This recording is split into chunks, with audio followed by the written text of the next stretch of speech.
This is log entry BT01. Alfred has encouraged me to make time for this. A personal record feels meaningless when there's so much work to be done. But he doesn't ask me for much.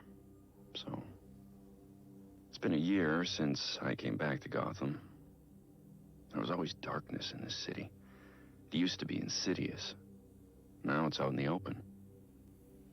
The police ignore violence and embrace corruption. Someone had to do something. Batman felt necessary. A year later, it's clear he is necessary. He's the one who speaks the only language Gotham's enemies understand. Violence and fear. It's working. I'm starting to rein in the chaos. But I need to be more careful. Batman is always on the edge of a knife. If I let him go too far, he becomes one of them. That can't happen. Batman can't kill criminals. He needs to demonstrate a higher standard. As Alfred put it, surrendering to violent impulses is easy. Controlling them is what takes courage. Gotham doesn't need a Batman with blood on his hands. I'm doing my best. But there's always room for Batman to improve. Not all of these criminals need to be hurt. Some of them just need help. Alfred was right. This did make me feel a little better. Or at least, I think I understand all of this more. Maybe this record will be useful someday. If I ever have doubts about Batman, Gotham, or any of it. But that's definitely for later. For now, Batman has so much left to do. Log entry BT17. So much has changed since I recorded the first one of these. I spent the entire time thinking Batman could do this alone, in complete secrecy. But that's just not possible.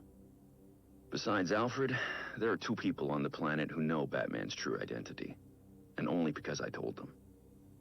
It's a risk I don't regret. Jim Gordon earned the right to know. He's the only cop in Gotham I truly trust. And I've learned so much from him, especially about how we achieve justice.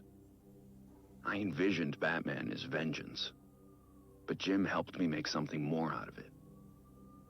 I never wanted to be a detective, but I'm good at it, and he makes me better. What I like most about Jim is that he doesn't want the recognition. He only wants to do what's right. Lucius Fox has me thinking a lot about what right means. When I asked him to help Batman, Lucius wanted nothing to do with it. Justice defined by a white man with wealth and power is hardly justice, he said. It's a crusade. That's why I love Lucius. He doesn't care what Bruce Wayne thinks of him. At all. But he cares deeply about what Batman stands for. Lucius is my moral compass. Once I realized that, he finally agreed to get involved. I'm grateful he started by saying no. He was right. Batman shouldn't be a caped crusader. Gotham deserves a better kind of knight. Log entry BT28. It's New Year's Eve at... I suppose it's New Year's Day. Anyway, Alfred asked about my New Year's resolution. What does Bruce Wayne want to achieve this year? I didn't have an answer for him, so he locked me down here with my tea until I figured it out. Batman's purpose is clear. Mine isn't. Besides Batman, there's not a lot I care about. I didn't love saying that out loud. It makes me sound like one of them.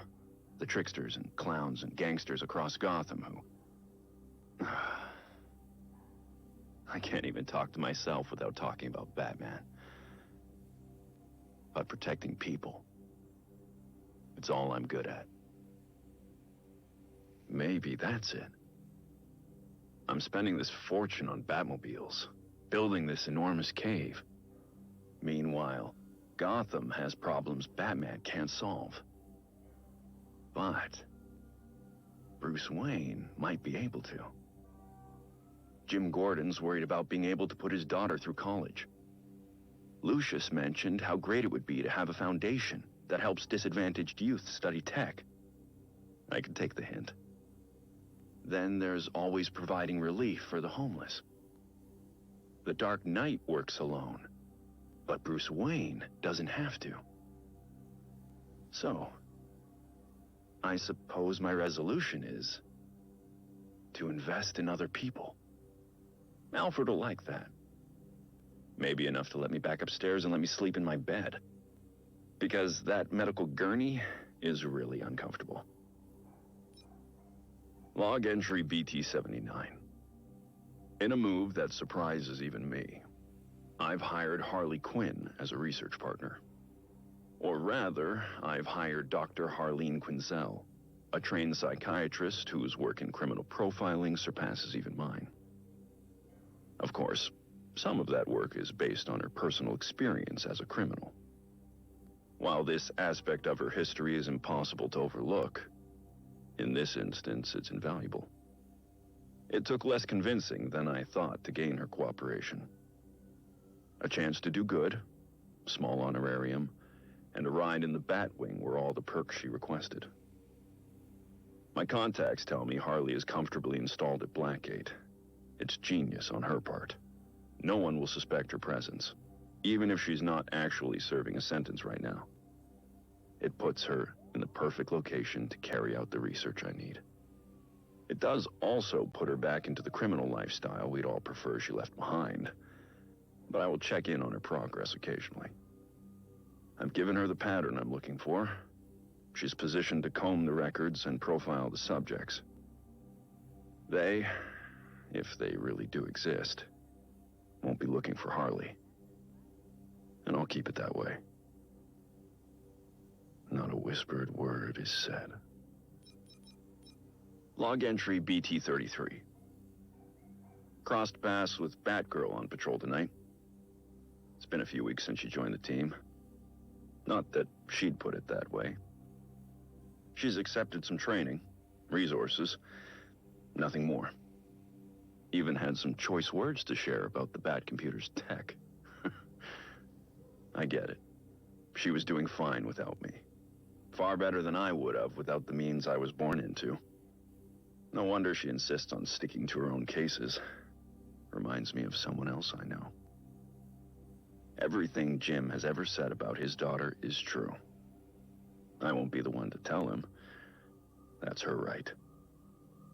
He saw the corruption in the force and tried to shield her from it. So she found another way to keep Gotham safe. But she is not like Batman. Batman and Robin fight crime by cover of night. But Bruce Wayne and Dick Grayson are somehow still sheltered, in a way she isn't. She sees things that we don't. Maybe we've lived in a mansion too long. Barbara's different. She's driven by something I can't quite understand. Most people freeze up when faced with others' pain. But she sees the hurt at Gotham's core, and she has to get involved. To her, it was never a choice. Dick asked me to bring her further into the fold, to truly work together. But I'm not the one that needs convincing.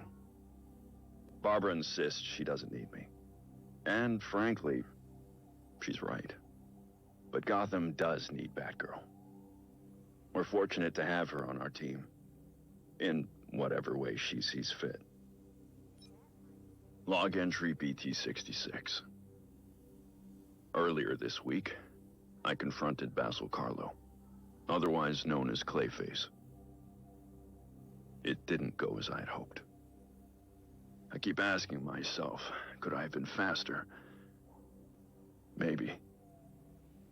Led him away to safer ground. I've been over the footage. No. He had several hostages at the reservoir. There was no time for backup or for elaborate plans. We fought, and he lost his footing. I couldn't stop him.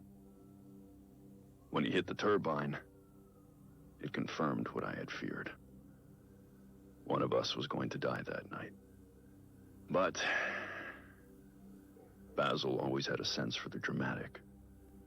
An epic confrontation in front of an audience would have fit his plans. As he put it, it was most important to be seen. Looking back at the footage of the fall, I remembered one of Basil's earliest roles, a bit part in an adaptation of a Sherlock Holmes story. I compared the footage to his early film, and the staging was nearly identical. Now I wonder if he didn't cast himself as Moriarty to my Holmes, with that reservoir as Reichenbach Falls. Or, more in keeping with his ego, he cast himself as the hero. I'm going to continue studying Basil's DNA. If what I suspect is true, it's possible that some part of Clayface is still out there, alive. But what could be left of him? Log entry, BT42. Alfred, I can't do this. Not now. If you don't make time for this now, Master Bruce, then when will you? Take all the time you need.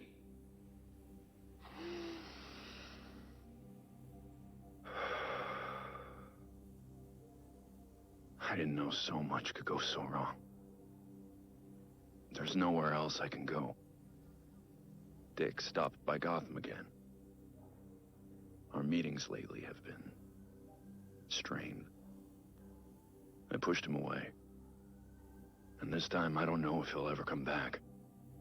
He worried about my obsessions, but I wasn't focused nearly enough. If I was, then Barbara... She got hurt. Paralyzed. Maybe permanently. Because she was trying to help me. I let her take on too much. I should have been there. I failed her. Barbara, and Dick, and Jason. Jason barely got a chance. He could have been great for Gotham. The best kind of Robin. But he was reckless, rushing into danger like that. No. I'm responsible for this. After being too strict with Dick, I tried to give Jason more freedom. I should have been paying more attention. He went off on his own to be a hero. Then that monster murdered him for it.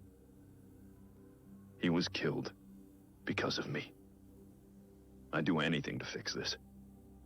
Things I said I'd never do. Like speak with Talia again. I swore to myself I'd never consider using a Lazarus pit. The risks, even compared to death, were too great. But I had to know if resurrection was even possible. But when I tracked her down, I couldn't even ask for her help. One more thing I got wrong. And Talia just laughed. I broke almost every rule I have to bring Jason back. And I have nothing to show for it. He's really gone. 16. Batman failed. I failed everyone. I don't know how to make any of this right. But I'm going to find a way. Log entry BT70. I don't often have dreams. But this morning, I woke up from one about Nightwing. Dick came back to Gotham. We sat right here in this room, together. He let me explain myself. Apologize for pushing him away. I found all the words I should have said before he left. That's how I knew none of it was real. He asked me about something we used to talk about. Batman's legacy. You know, who wears the cowl when Bruce Wayne can't. For years, I thought I had the answer. Every time I looked at Dick Grayson, I saw the next Batman. But Dick never wanted it. I've been monitoring his activities in Bloodhaven. It's amazing what he's accomplished on his own. His way. With courage and kindness. I see it clearly now. I don't want Nightwing to become Batman. I need Batman to be more like Nightwing. Despite everything, I just wish he was home, so we could talk. Really talk. I'd tell him how proud I really am. That Nightwing is the better version of what Batman was meant to be. That because of Dick Grayson, Bruce Wayne became a better man. I'd tell my son that I miss him. I'll tell him the next time he comes back. He doesn't need me bothering him. He doesn't need me at all. Log entry BT-55. I stopped by Victor Freeze's new cell at Blackgate earlier tonight. Victor's looking at 2 years for his latest escapade. But his cell is adapted to his condition, so in theory he can stay there for any sentence, regardless of length.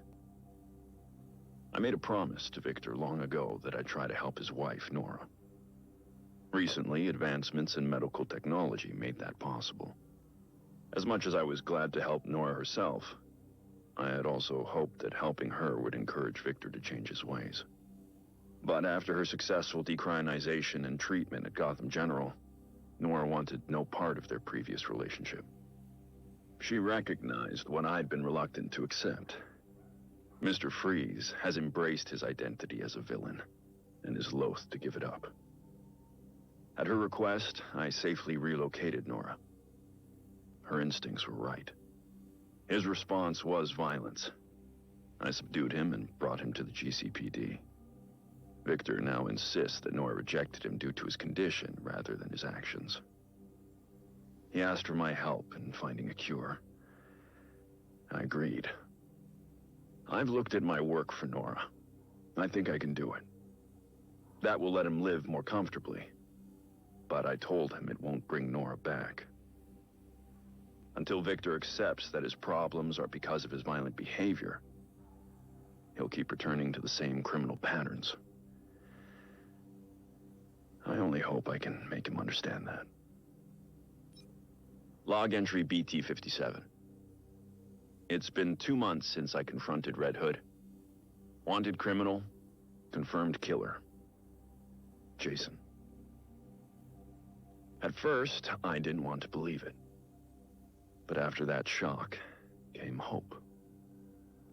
He's still driven by a sense of justice. There's still a part of him I can recognize as Robin. He's talking to me, but he's so angry. Not so much at his murderer, but at me. I deserve his anger. He was just a child when I put him in harm's way. I pushed him too hard, too fast. He's made it clear that he'll never let go of his desire for vengeance. But he's come to understand that violence has its limits. I can only be grateful Jason's meeting me halfway.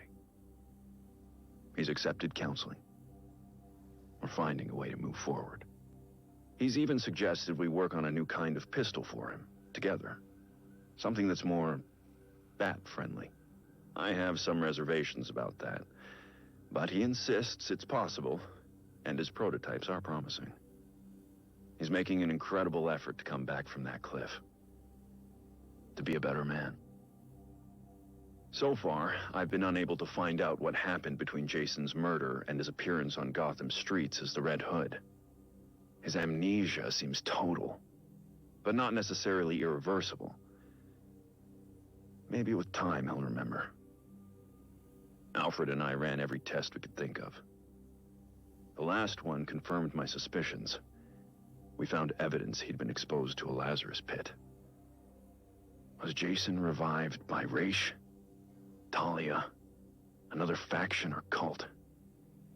Raish has healed his injuries, no matter how severe, in Lazarus pits. Ongoing exposure has rendered him practically immortal, though at the cost of his humanity.